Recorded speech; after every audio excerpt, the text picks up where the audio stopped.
Be careful what you let into your life, no matter how benign it may seem at first. One wrong turn, one unlucky window left open a crack, and the unspeakable might come slithering through. For my sister Nay, an unassuming rental room became ground zero for one of those chilling evils that should never be disturbed. It started simply enough. Nay had just recently moved to Bangkok and needed a place to stay for a while. I helped her find a rental room in a quiet neighborhood downtown. Little did we know, we were opening a door to sheer terror. The rental townhome was a long row of single-story rooms, mostly occupied by small businesses such as sound repair shops and a hair salon.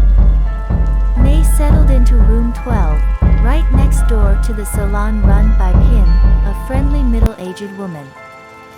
At first, everything seemed normal. Nay got to know her neighbors, chatting with Pim over the back wall as they went about their days. But after a few weeks, dark clouds began to gather. Pim's boyfriend had a nasty temper, often stumbling home drunk and picking fights over the smallest things. Nay could hear them screaming at each other through the thin walls, his drunken rage echoing in the night. One day, Nay went to get her hair done at Pim's salon. What should have been a relaxing pampering session turned into a nightmare.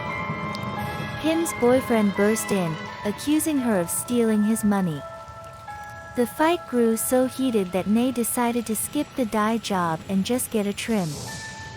A few days later, Nay returned from a relative funeral, eager to settle back into her temporary home. But the moment she stepped onto that quiet street, the hairs on the back of her neck prickled up.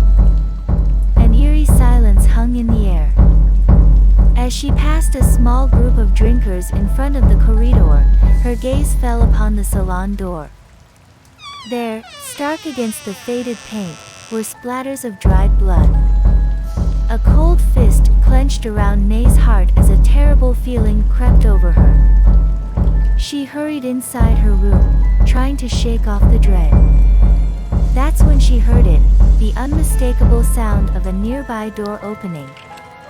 Nay's spirits lifted, thinking it must be Pim returning home. Drawn to the back restroom, she peered through the grated window and felt her blood turn to ice water. There, straining upwards in the inky blackness, was Pim's face sticking out from top window. "Nay, Nay," Pim whispered in a chilling voice.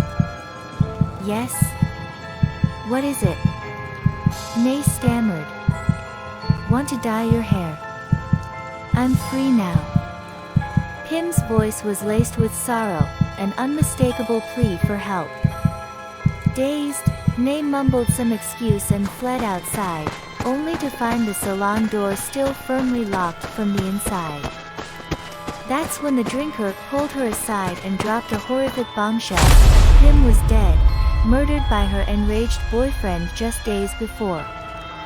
As the truth sank in, a blood-curdling scream rose in Nay's throat.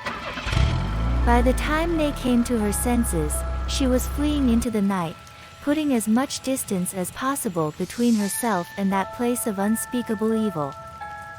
To this day, she's haunted by the knowledge that some souls are forever restless, their anguished cries echoing through the veil between our world and the next.